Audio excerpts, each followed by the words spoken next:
I'm Paula McGurdy, and this is my conversation chat podcast. I'm talking to different female Irish creatives. And today I am talking to the lovely Cora Murphy, who is an abstract landscape artist. And her work is deep and rich and very beautifully evocative. And her work looks almost textural, I guess. And I'm curious, I guess, to know, speaking to Cora, if she paints in thick layers or multiples. And I'm curious to know a bit more about her process and how she got into art and how it all began. So let's go and talk to Cora. Hello. Hello. Hi, Cora. How are you doing? I'm good. Thank you. Thank you for joining me today. Oh, it's my pleasure. It's lovely to meet you in real life. In real life, yes. Yeah. In real life over a screen, yes. Bizarre, isn't it? But you look really real. But isn't technology just amazing like that we can do these kinds of things, you know, it's fantastic. Oh, it's been amazing, particularly during the whole lockdown. You know, that I know. People without internet probably did feel alone, but you know, you could always connect with somebody. Yeah, which is amazing. And I guess that's also like Instagram is fantastic for things like that, isn't it? Yeah. Really, you know. So Cora, tell us a bit about your story. How did you get into art? Were you brought up in a creative family? Did you study art? Was it something that you came to more recently or later on? Like, how did your story begin in terms of the creative side of things? Okay, so I guess I was relatively quite late or very late, some people might say, coming to art, in that I didn't really start painting until I was 30. And full disclosure, that was 16 years ago. I'm always laughing when people don't like to say how old they are. It's like, well, that's very similar to me as well, Cora. So I was like 28 when I went to art college. Yeah. I know you wouldn't know, like, I mean, I'm 32, but anyway. But like, I think it just gets better as you get richer, you know, life experience. But I was living in New Zealand at the time, and I had previously been living in London, and I'd gone to university in London, and I'd studied new technology, which is hilarious because I couldn't wire a plug.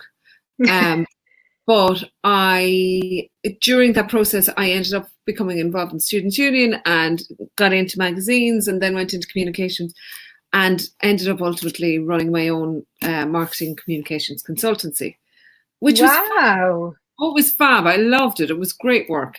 Did a lot of like work kind of translating government guff into, you know, layman's terms, but it was fab and I loved it.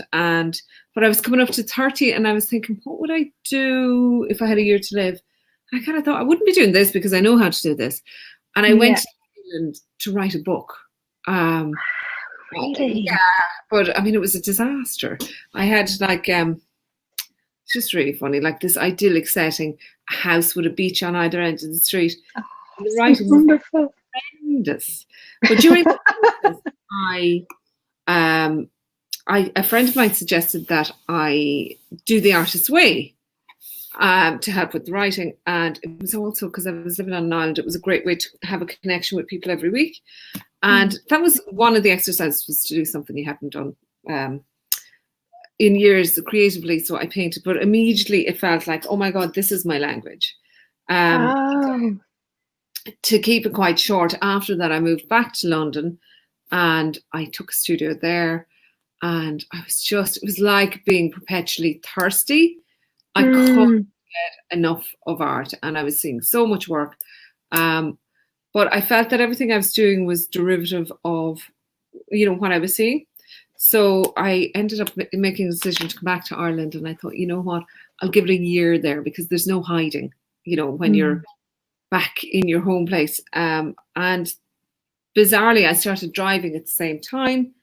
And I think for the first time in my life, I was actually looking where I was going. And so these landscapes started appearing in the work. And I was very kind of like, oh my God, that's so obvious, blue and green. And I hated them, to be honest. But I ended up going to the Baja Desert and making a body of work with just the primary colors and round objects. And it was like, oh my God, this is landscape. You know, I just needed to think bigger about the genre.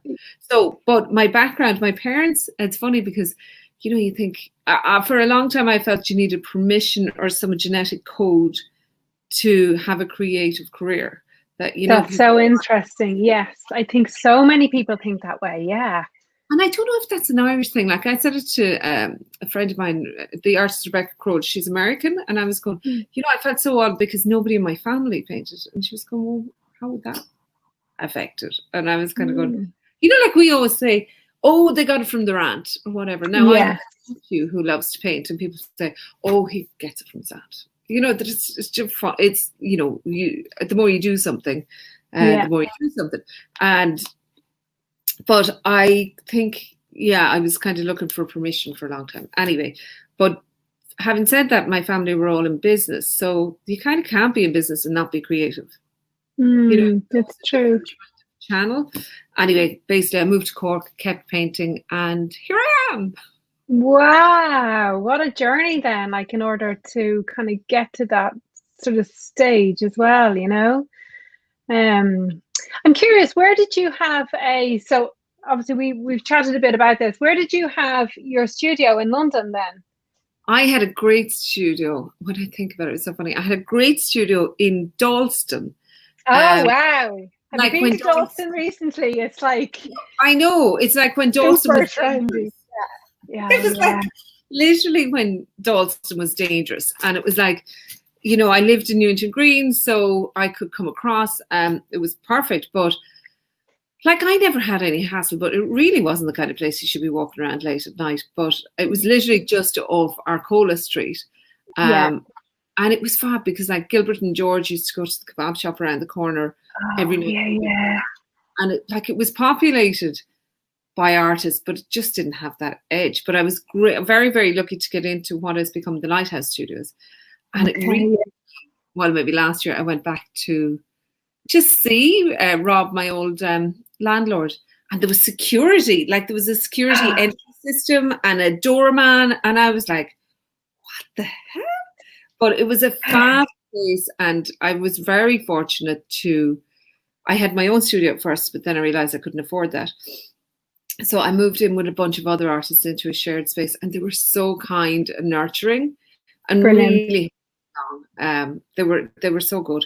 But where were you, Paula? Were you in Dulwich? We were in Peckham / Nunhead. I say to Nunhead, but it means kind of like what? So Peckham, but very, I guess like Dalston, it's very edgy, and lots of artist studios. But that's changed completely. When we moved now 5 years ago, things had already begun to really change. And I at one stage had a studio in Deptford, again, somewhere that you wouldn't want to be walking around late at night. But even around that area now, it's changed quite significantly, you know. And yeah, had a studio in a big studio, old block, like an old warehouse, I guess it was, you know, at one stage. So yeah, which was amazing to just have a huge space and to be able to do, you know, whatever. And so yeah, it's Peckham really, I guess, that we were based in. And going back there now, it's like, whoa, it's, you know, cafes and artists and gentrification, I guess, isn't it? You know, but anyway, it's really, because we actually went, after we went to see the studio, went in to have a drink someplace. My pal was with me, and they were like, no trainers. Like, what? You know, really? Oh my goodness! We literally refused entry to places, and it was like, what the heck? How did this happen so quickly? That's funny. Yeah. But you know, time well spent. But it's lovely. I have to say, I came back to Ireland thinking it'll be a year, and to kind of rule it out because I'd been away for 15 years. Yeah. And it just felt like being at home. But a lot of that had to do with that. I mean, I left Ireland when I was 19. I couldn't get far enough away. You know, that it was funny how it worked out, but it's so nice to have that sense of home. Yes. Yeah. You know, Coming so back. it's been good. Has it been good for you to move back? I want to say yes, Cora. To be really honest, I had a really tough time coming back, and I think part of me was ready to move, and then a huge part of me felt like we made the decision to move back, and then I realized actually I wouldn't mind another few years really in London, and I hadn't really thought about the long term. And I think we just moved back without really looking into other choices, I guess, so I guess that's the really honest truth. So it's taken me a few years to get to this stage now where I'm feeling happy. And then we had a real bad experience with our house, buying a house and the build and everything, and that really took its toll, I feel like, on both my creativity, which I continued doing, but it was just a very intense time for us, I feel. And it's interesting you were talking about going to New Zealand and going to write the book, which I think is so fascinating, so brave. But you were like, you said something about, oh no, it was terrible. It was like the worst thing in the world. And I was reminded of a lady called Elizabeth Day. Do you know? She has a podcast called How to Fail. Oh, yes. And actually, I love it for a while. Yeah, I just think she has fascinating people on, and it's that whole idea of, well, yes, we do fail, but it's more like, what do our failures teach us, and what do they bring us to, and how do we move on, and how do we change? And so I love that you did something, and you decided to go and do something like write a book, and you took the steps to get there, but you realized it wasn't actually working, and then that's how you dove into art. And isn't it amazing how you then kind of got there? So, and I think it's that thing, like, ideas don't come fully formed. Now, I can say that now. At the time, it was devastating because, I was this, like, it felt like a spoiled princess because, I had enough money, I had a beautiful place to live, I had all the resources, but it still was crap. And that it was just very funny. But I mean, look, I think whether we like it or not, that we are all guided in a way. And I think it's easier sometimes to believe that than dismiss it. But yeah, it all worked out in the end, thank God. But I mean, I had told everyone I was going to write a book.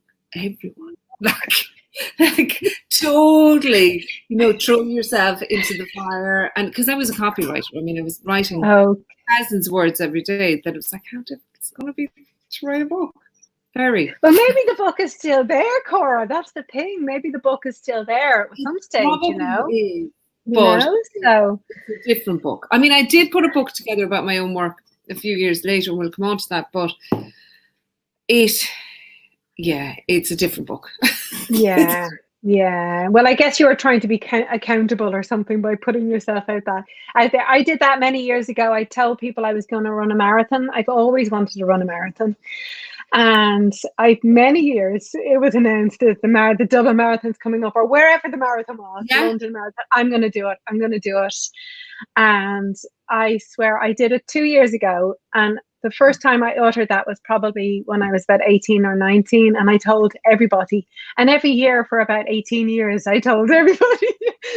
Oh, yeah, I know. It's almost like if I say it, I have to do it. Yes, exactly. And then you don't do it. And then it's like, oh, shit, But anyway, you get there eventually. So, maybe that book is still there. And as you said, it's just in some other shape or form, so.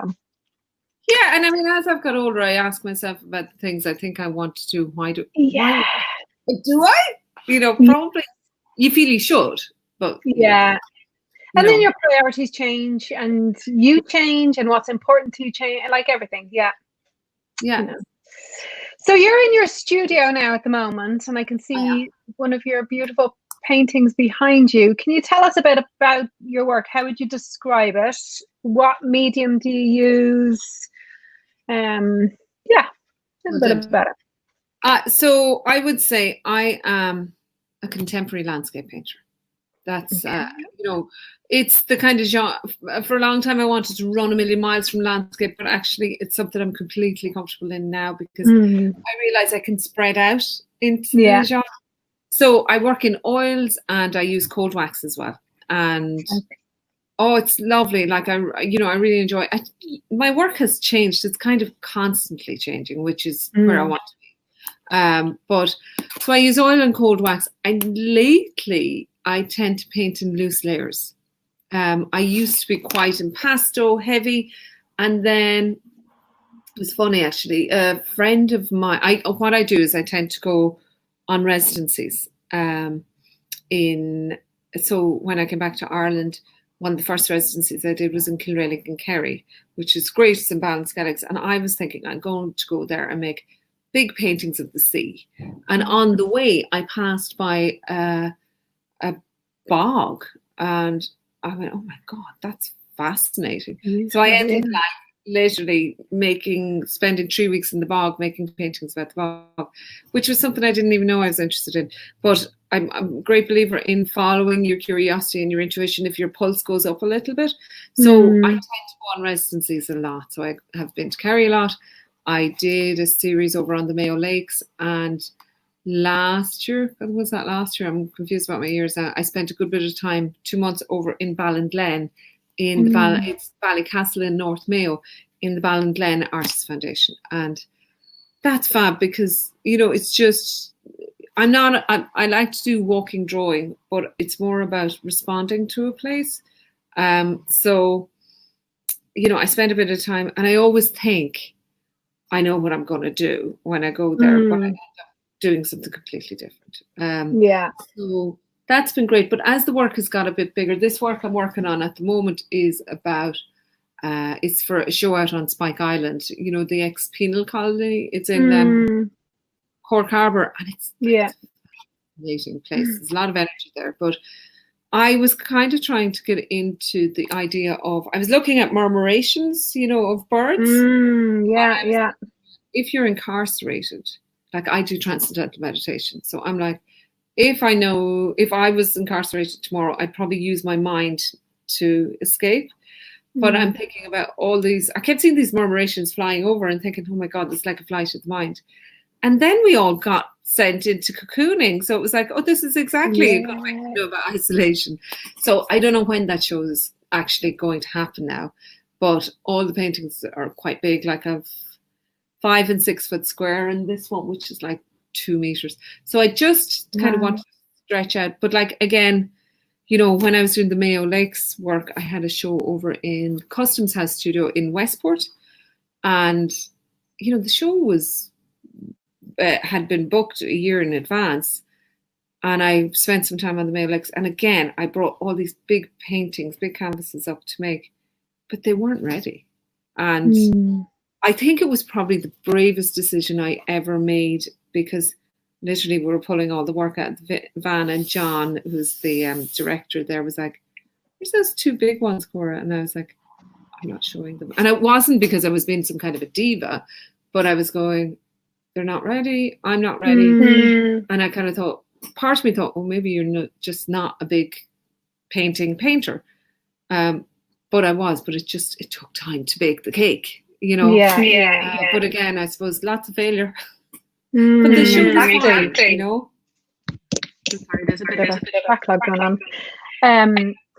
Cora, just to ask you, based on that, I was going to ask you, when do you know? So people often ask, when does an artist know when a piece is actually finished? Do you have a sense of an intuition, or do you look at something and think, oh yeah, that just sits well with me? Or when do you feel like know that that's done? I remember an artist telling me, a lovely American woman in Kerry one time, she was in another studio, and somebody was saying, how long does it take you to make a painting? And I remember she turned around deadpan and went, my whole life. I was going, that's a brilliant answer. That whatever, it does take as long as it takes. And I mean, some days you're flying, some days you're not. For me, I tend to work. So in the studio now, I'm lucky I have a good big space, and I put up like MDF on the wall. So I've like 6 wall mounted spaces. So I work, and what I do is I like set my watch for half an hour, and I work on each one for half an hour. And then Oh, I like that idea. it's mad because particularly when your time is fun short, as well. it's really fun and you can't overthink it. So you stop, and also it kind of stops me murdering work as well. It's not always work, but it's a strategy. And I have a notebook as well. So like I'm a bit suspicious about, I used to take photographs of my work before I left the studio. And then I could lie in bed the next morning and pore over them and convince myself not to go to the studio. Whereas now I have to turn up.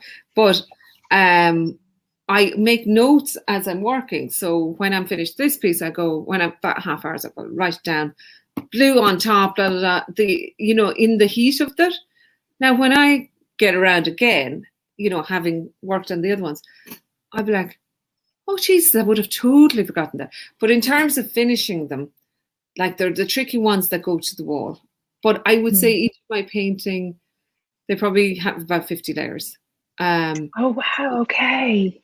Yeah, like it's a totally different way for me to work.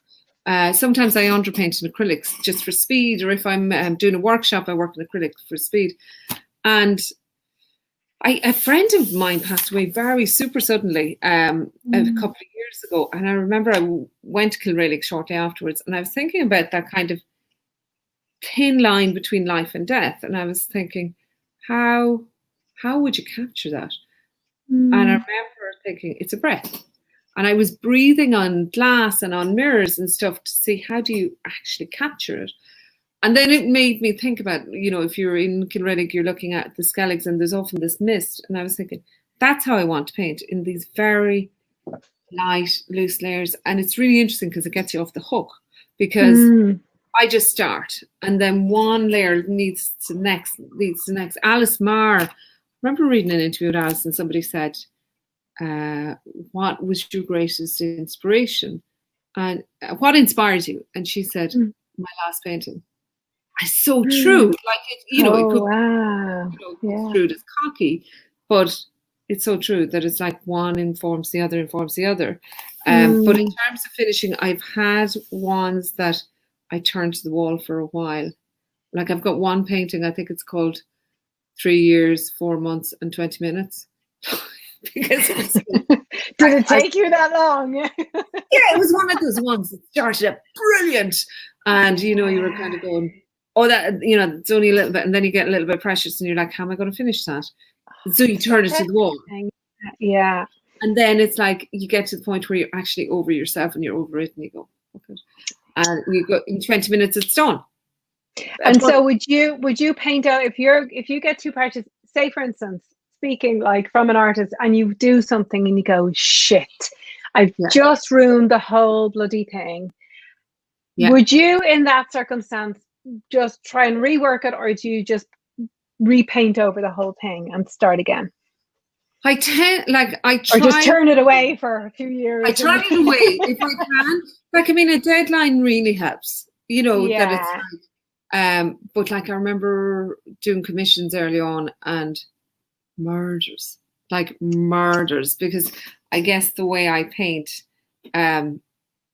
it's, so I don't want it to be literal, and I'm trying to get a sense of the place.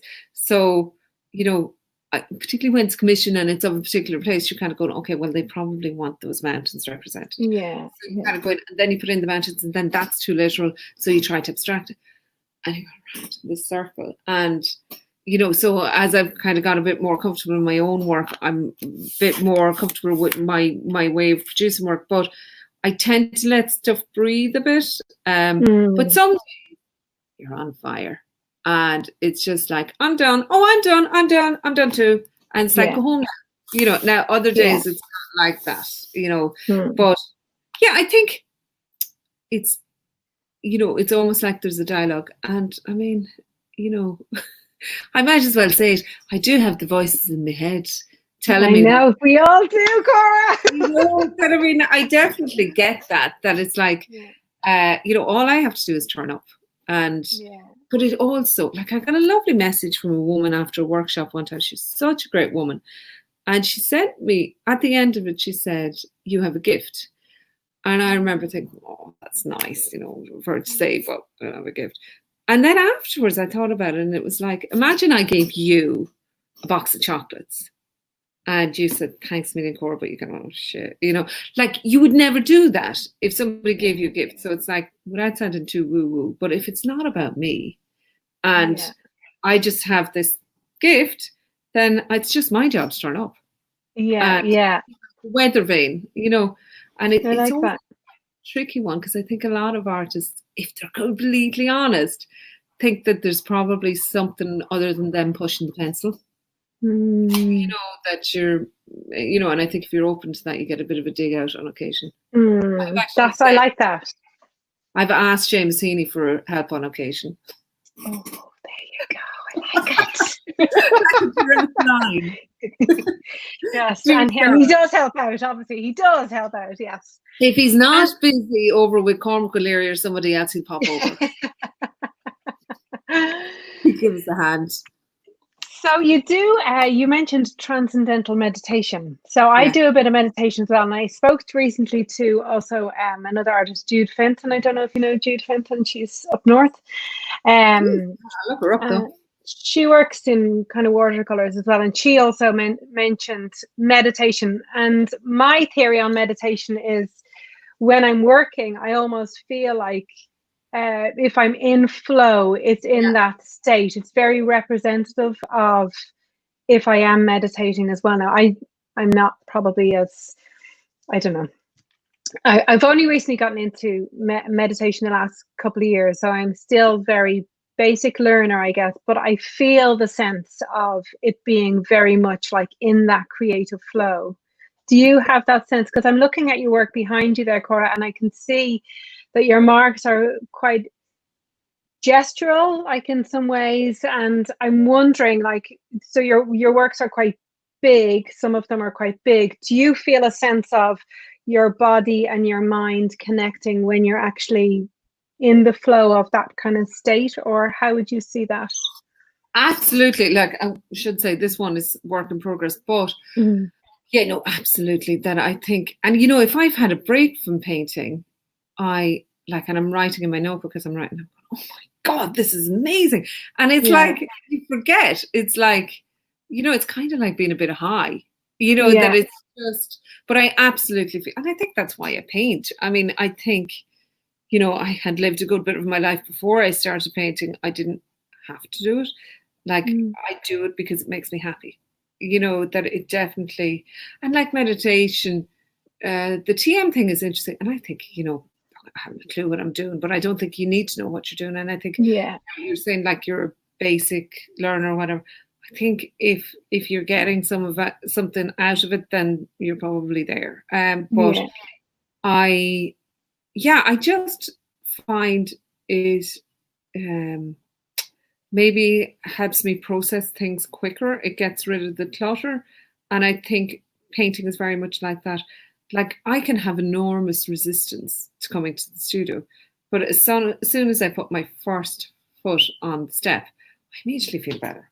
And I gratefully doing what I call a power hour. So, you know, even if you have 100 other things to do, you go, okay, I'm going to do a power hour. Now I'll end up staying for 8 hours invariably. But I do think once I get in flow, and time can be funny, time can really slow down in that state. But you know, the big work, like I remember when I was working in Lochmask, you know, like the big works, carrying them around the studio, and it's my first experience. And like after a couple of hours, I put them going, I'm hungry. Like there's so much energy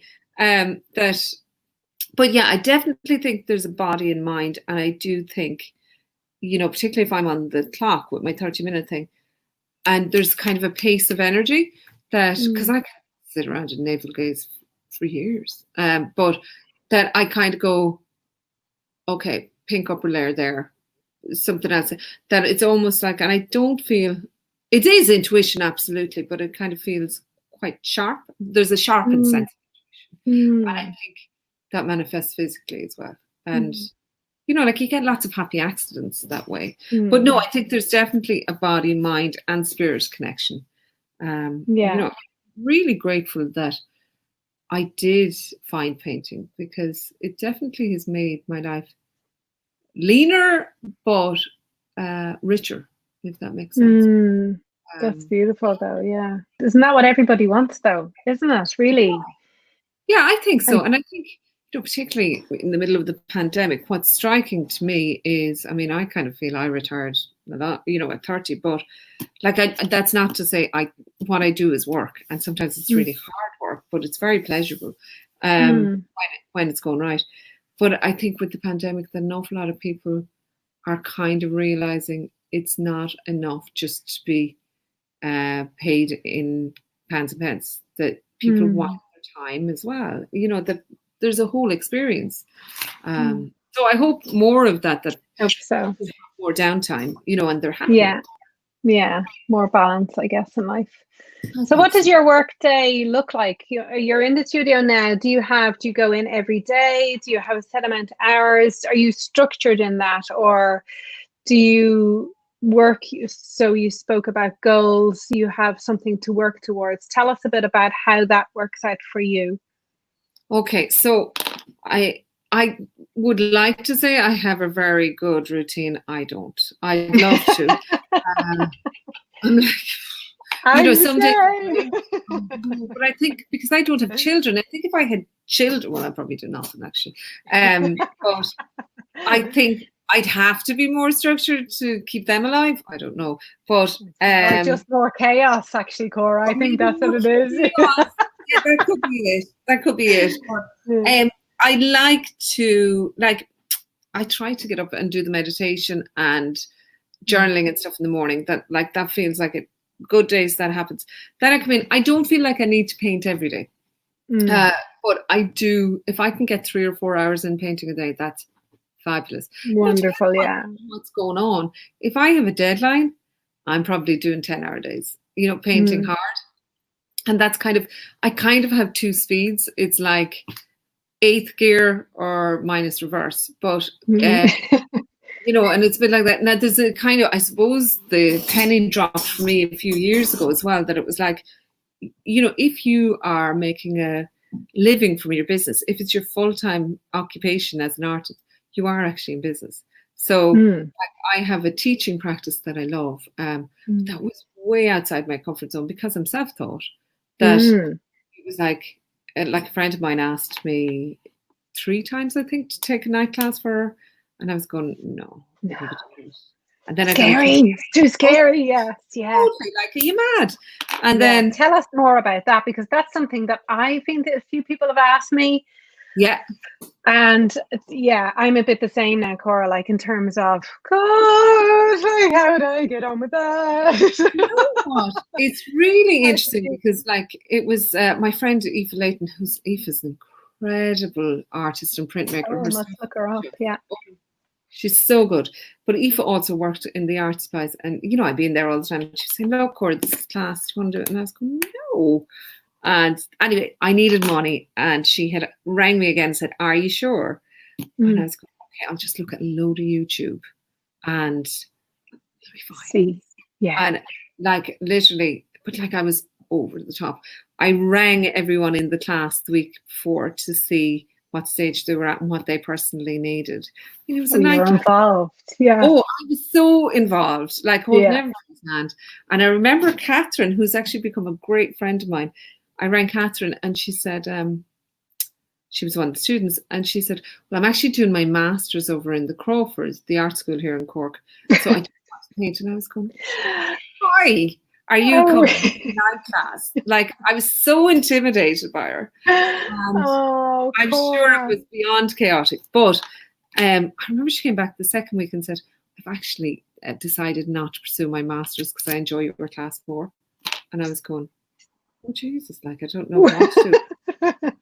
But I had one. You're thinking, I don't want to be responsible for that. Oh, yeah, because this will take you everywhere. But it was quite chaotic. I remember my demos. One woman, it was kind of the second or third term in. One woman came in, and after my it's like that guy in the Muppet Show, Birdie Burke. Yeah. It was like falling, and she came up to me afterwards and she said, "Will it always be so messy?" And I was going, "Oh, did you?" And she said, "I'm going to the Pilates." See, God. never to be seen again. And some of the students who, you know, came every term were like, oh my God, I thought you were actually really neat tonight. But anyway, that's all tangent. But basically, I was terrified. But I would say, Paula, it has informed my practice no end. And I suppose what was the completely, because I learned so much by teaching. And I think what's really, you know, if I have something to offer, it's vulnerability. Like my strength, absolutely vulnerability. And I think that's why people enjoy the workshops, because they kind of know, you know, that not that I don't have a clue. Of course, I teach them materials and tools and whatever, but I'm not actually teaching anyone how to paint. I'm teaching them how to tap into their own intuitive way of painting. And it's been so revelatory and so good. And I think you could absolutely be doing that, because I've had so much feedback from other, you know, from students who've gone to other classes, which are fabulous classes, but they didn't want to all make the same picture or painting as the people next to them. Yeah. That's the best bit about my workshops, is that everybody goes home. Like, it's always fascinating. They all have the same tools, the same surface. I provide all the materials, and they go home with completely different work. Something very unique. It's more about who they are, you know, in terms of. Absolutely. That I'm just helping them, you know, kind of tap into their channel. So it's not about me. It never is. But I can imagine that people would love to work with you. Well, we'll see. Watch this space, Cora. I think it'd be fab. Yeah, I know. It's that thing of, it's, I guess a lot of it, and I suppose many artists deal with this, is the imposter syndrome, isn't it? You know, Totally. that's the thing, isn't it? You know, which kind of comes back around again and again. But I'd say you're an amazing artist, that I'm like teacher as well, Cora. I'd say your classes are fascinating. I'd love to do one. Oh, they're really good crack. I mean, they are great. You know, people laugh a lot, and you know, it's amazing to see people turn up, and you know, everybody, you know, like everybody's painting what's going on for them. You know, so there's no wrong way to do it. And it's just incredible to see people kind of, particularly what kind of breaks my heart is I get a lot of, it's often women, it's usually women, who have been through the art school process and kind of came out, you know, worked for a few years, tried to work and paint or whatever their practice is.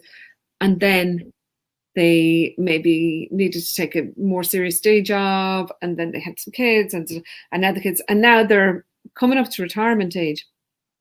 And when the light goes on that they can actually do this, but it is about they're looking for permission, and unfortunately nobody's going to give you that. You know, no, never. Yeah, you know, that it's kind of like, you know, and we all have that. And like, you know, that line in Elizabeth Gilbert's book, or maybe it's in the YouTube, where she says that she has said things to herself in 3 a.m. that you wouldn't say to a rapist. I mean, oh yeah, was that in her book, Big Magic? Was that it? No, it was either in the book or she said it in the YouTube. Yeah, we're so unkind, like we're just horrendous. Yeah. And it's like, everybody has doubt. I remember when I first came back to Cork, going to a seminar with artists, and I think it was Maud Cotter and a couple of other quite high profile artists. And somebody from the audience asked them how long did they spend in doubt? And they kind of conferred, and they came back with a number of 70% of their time. I went, holy, like, I came to it so late. I don't have 70% of my time for that. Yeah. And I think just showing up. And I think that thing about what cracks me up, and it happens over and over, and it makes me quite sad in that. And I mean, I would have been that person that people have been painting for years, but they don't feel comfortable calling themselves an artist. Like, that's some kind of a job. But if you had a baby, the next day you're walking out with this whatever carry thing, and you haven't a clue what you're doing. I mean, you might have read a few books, but you're a mother and legitimately a parent. Yeah. And it's such a good way of describing it. Yeah. But people like, and people I've worked with for years, I can see them so uncomfortable. And I don't know if, if they sell the work, they think that maybe that was somebody was doing them a favor, or like legitimizing their practice. So sometimes it helps people to kind of think of it as a business. That, okay, if you're in business, it doesn't diminish your work, but maybe that feels more comfortable. But then people think, oh, it's not good art if it's sold. It's complex. But there's a great book called Art and Fear, which I don't have to hand, but it's available on Audible. And that's that kind of thing. Sorry for tangents.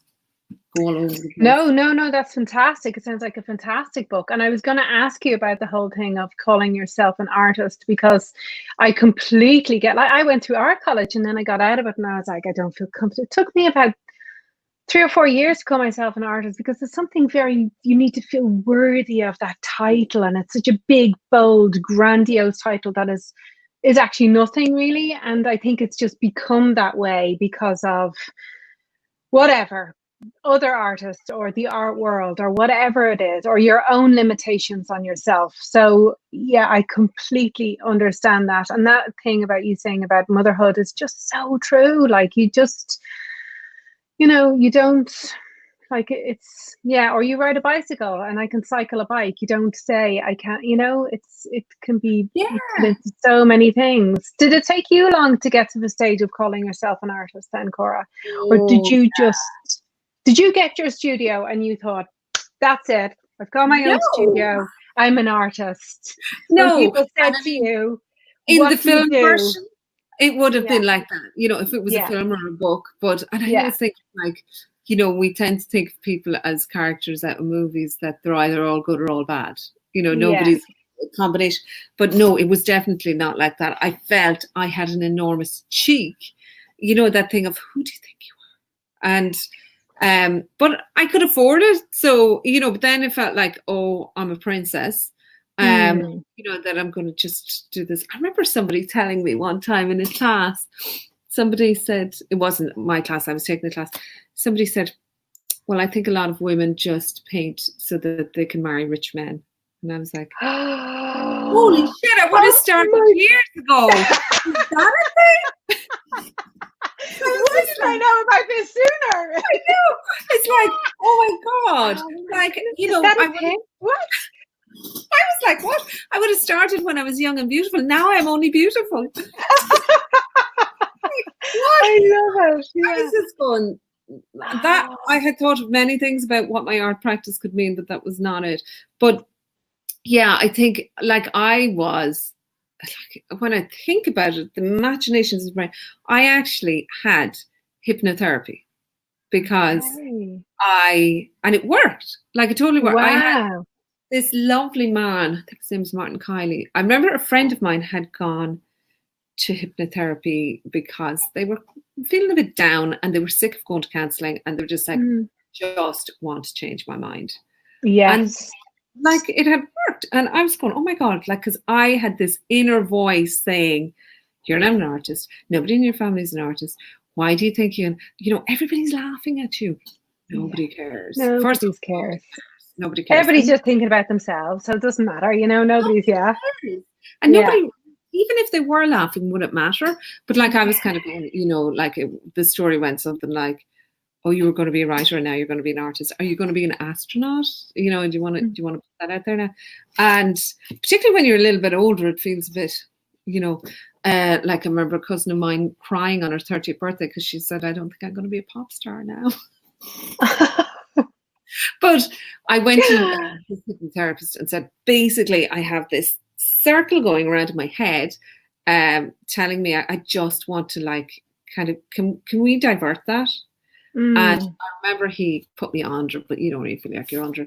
And he's the loveliest man, but he said to me afterwards, he said, so how long do you think you were under? And I said, like, I was thinking 3 minutes, but I said, maybe 8 minutes. And he said 45 minutes. Wow. He was exhausted. And he said to me, when you see the color red, it will re-emphasize this kind of, basically, it was like, that you see the old ladies in the telephone exchange. It was like putting this thought into this new circuitry now. And I was going, God love him, he's a lovely man, but I don't think it's going to work. But I would say, looking back, that definitely, it wasn't like I wasn't lying awake at 3 a.m., saying things that I wouldn't say to a rapist. But it was, maybe it just turned down a little bit. And also, I think when you're getting a little bit older, you kind of go, well, life's short. I don't really have. It doesn't matter, It doesn't matter, yeah.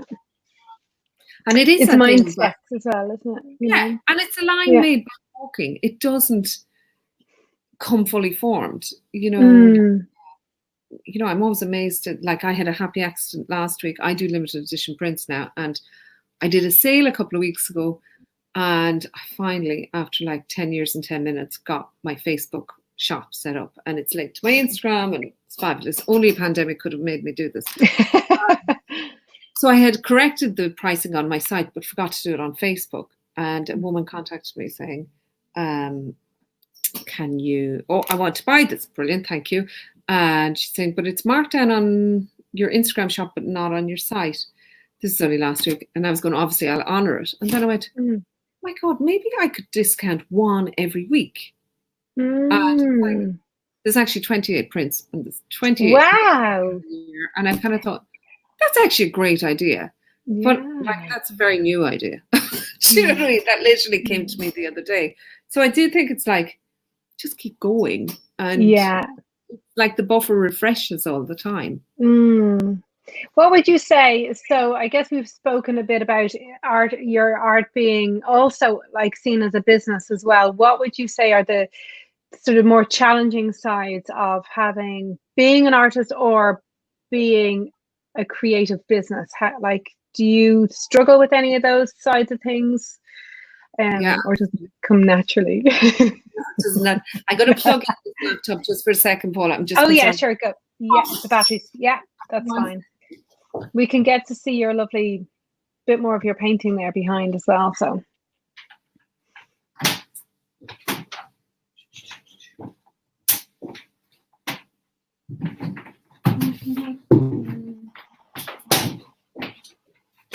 Thank God Matt gives us the super long wire. I know, isn't it fantastic? I do think, absolutely. The biggest, the biggest challenges I would say are cash flow and time management. Like cash flow is punitive, because you really don't know when you're going to sell another painting. And I think also, no more than calling yourself an artist, calling yourself a business, like I was thinking about this the other day. I applied to the Arts Council. Now, I've been very fortunate to have support from different bodies and whatever. But like I applied for that, the COVID. Oh, yes. Arts Council had that fund. The grant, or funds, like €1,000 payment. They give to 333 artists. And based on the stats, I think it was 1 in 3. And I thought, those are good numbers. But I didn't get it. And I was going, oh, that's a shame. But I did get funding from the local enterprise office. And I think a lot of artists feel they're not kind of Arts Council level, and they're also not a business. So that is a very difficult place to be. But I think if you are selling your work, you're in business. Exactly, You're in business. And it's sometimes hard to get your head around that, and like ideas don't come fully formed. But there's so many supports. The local enterprise office have training in Instagram marketing and all that. And that's the other side of it. Like, you can paint as much as you like, but if nobody knows where you are, then they can't buy it. I know. If it's just hiding in a room somewhere, it's not gonna get seen. It's not gonna be out there. And also, you need to learn like how to manage, as you said, like either time or money or whatever it is. There needs to be some, as basic as it is, there needs to be something in place. And I think it also gives you a bit more authority over your work, to see it more like, actually, this is legit. This is something. This is what I do. It's not just a hobby, and it's a legitimate business, I guess. Be it artistic, creative endeavor, however you want to word it, I guess. Yeah, and I mean, I've had a lot of help in terms of, so I have a creative business coach, a woman called Claire Mulvaney, who's so helpful. I see Claire like twice a year, and my God, it's great because like I remember the first day we sat down with this huge piece of paper and I had all these ideas I wanted to do. And Claire was like, how much do you think you need to earn? And do you want to buy a house? Because do you have savings? And it was like, not so much, like she totally focuses on how you want to feel rather than, how many paintings you can make. But like, I've had meetings with Claire around pricing structures for workshops and stuff. And, I've come away going, she's a lovely woman, but she doesn't know my people. And then she's always right. Like, she's totally right. Yeah, she gets it. Yeah. Yeah. And she'll say things like, stop offering people a discount if they don't ask for it. Like rounding down all the time. She's lovely. But I would say, like, I don't know if you follow Lisa Congdon. She has a great book. She's fab. I have her book here. I have a few there, but no, I don't. Yeah, what's her book again? Art Inc. INC. Yes, yeah. I followed Lisa actually since before she did it full time. I'm fascinated by her story. She's amazing, isn't she? She's incredible. I'd love to know how she found the time. Actually, she does have a workshop on business of art in creative career. No, what's it called? Creative. Yes, I know the one. It's an online. She's actually advertised it, hasn't she, as well? Yeah, I think it might be on special at the moment, and she's self-taught as well, which I mean, she's incredible, isn't she? She is, but she posted something a little while ago, and I thought this is really interesting. It was get comfortable feeling uncomfortable. But, it's like I don't walk into an exhibition and go, everything here is perfect, and I'm like I want to make changes, but like you have to kind of get comfortable pushing. There will be times that paintings sell and it feels like an absolute validation, but there'll be times where nothing's selling and you feel like a total fraud. That's just, I mean, I guess, again, I'm not a parent, but I guess there's times where your kids put their arms around you and tell you they love you and you think, I am nailing this. And there's other times they kick you in the shins, that you probably feel it's not the best work you've ever made. But I don't know, but I do think it does take, like it takes, I think lately I've been thinking a lot about the word audacious and kind of beyond bravery, that like it's not rocket science, but yeah, I do think it gets a bit easier as you go on. And you know what I realized, Paula, quite later, like a lot of the fantastic artists make fantastic paintings because they can afford fantastic materials. Yeah. The colors are so good because the pigmentation is amazing, but it's like, what do they say? The harder you work, the luckier you get. I don't know that one, but I'm going to take that. I like that one. Yeah. Yeah, and I don't think it has to be like hard work, but I do think the other thing, and I mean, I'm somebody, so I suppose in my last career, I probably burnt out. I don't want to be here, I know. So, and there's so many things I've been wrong about, like there's no end to the stuff I don't know. So I'm kind of constantly learning, but I was somebody who went, I don't really want to sell reproductions. I'm only interested in selling large paintings once. And it's like, now I'm somebody who's interested in having a home and studio. And also, as my work has increased in price, it's really great to be able, I hate when people say, oh, I'd really like some of your work, but I can't afford it. And it's like the limited edition prints, I was quite a print cynic until I did research and found some incredible quality prints, that like, these are great as well. And they, last for 200 years or whatever. So, and it's something I can stand over, but, I had to completely educate myself on that. And I'm sure it's the same, for everyone really in every industry. It's a big learning curve. There's many facets to it. Is that the right word?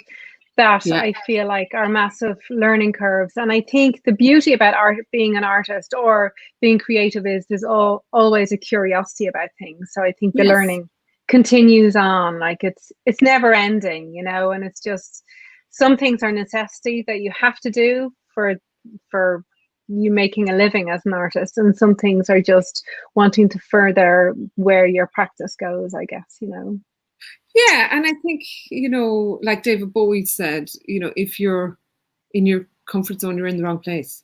Yeah, you can stay there for a while, I think, but you have to Totally. move on then, don't you? Because otherwise you're just nothing changes. If you want things to change, nothing changes. If nothing changes, things don't change. And I think that whatever that saying is, I'm terrible at these things. But yeah, if you want to further on, and if you want to see growth, you have to definitely get out of that comfort zone, isn't it? Yeah, and it's like, I had my nephew here last week helping me make boxes for cards, and it's like a tedious job.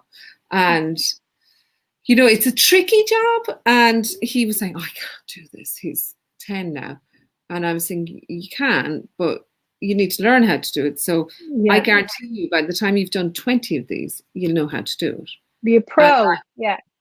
And he was like, on number 10, he was like, I can do that. And he started showing his brother how to do it. That it was like, we can't go from zero to hero. There has to be, even though, maybe you have a good practice in place or whatever, and you might have a bit of following, you still have to be a beginner. Yeah. Everybody starts at Yeah, that, I mean, you have to begin again. And I think it's like, I don't know if you follow Danielle Laporte, but she talks about, like, creative people setting their house on fire sometimes. Yeah. That, there's a bit of sabotage in moving on. And I think if you can there's something Christy Moore said about, there's a magic thread between you and the audience. I always imagine it as a red thread, and people who are viewing your work. So you want to, like, be moving constantly, but you don't want to pull or jerk ever. Very gentle. Like, I was very fortunate to be mentored by Tom Clement. I don't know if you know Tom.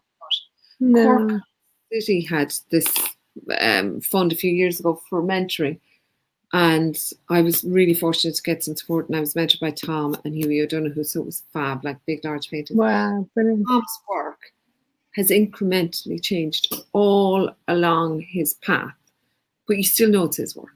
Yeah. But he's constantly moving, But, and I mean, I would say I see your work in the time I've known you has changed, incrementally, but I know it's your work. Yeah, I think when artists get into a rhythm, when they become confident, I want to say, or when they know who they are as an artist, I think you develop your own style. And that's not to say that nobody's done similar before, but I think it's kind of your own language. And I think that language just continues to develop or elongate in some ways. And it's not an exact replica, but it forms and morphs in some ways. And sometimes it kind of comes back around full circle, but it's also can translate into something different, if that makes sense. Yes. Yeah, I think it can sometimes be like water, Yeah. Way. Yeah. But, like I had years ago, my first show was in that studio in Dalston, and my cousin, God love him, had asked a guy he knew who had a lovely gallery in Angel to come up and look at my work. Never forget it, Paula. He walked in, looked around and said, "Is this a group show?" It was like the wandering of a man's mind. And he just went and turned on his heel and left.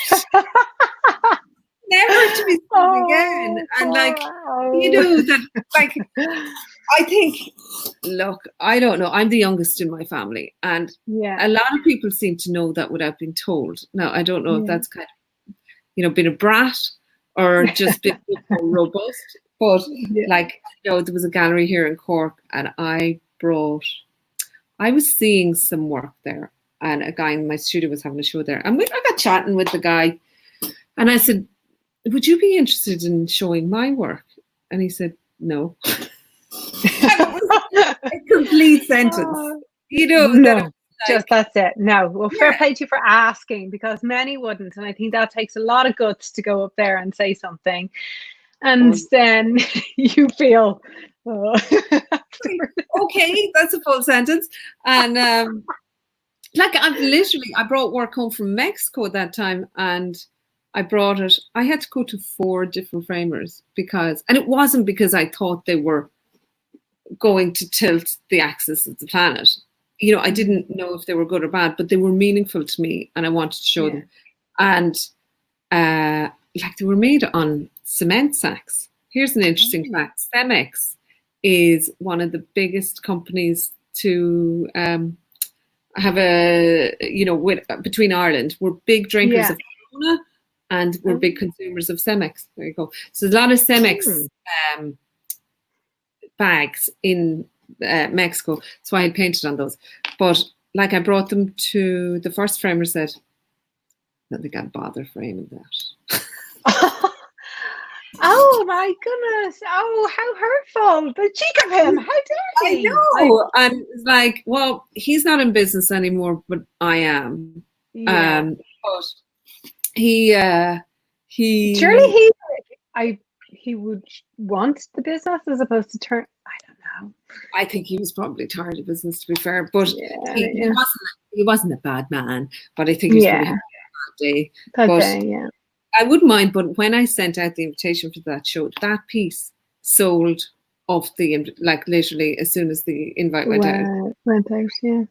So it's like, you don't know, and you don't have to be your biggest critic, but sometimes you do have to stand up and for yourself, you have to take care of yourself.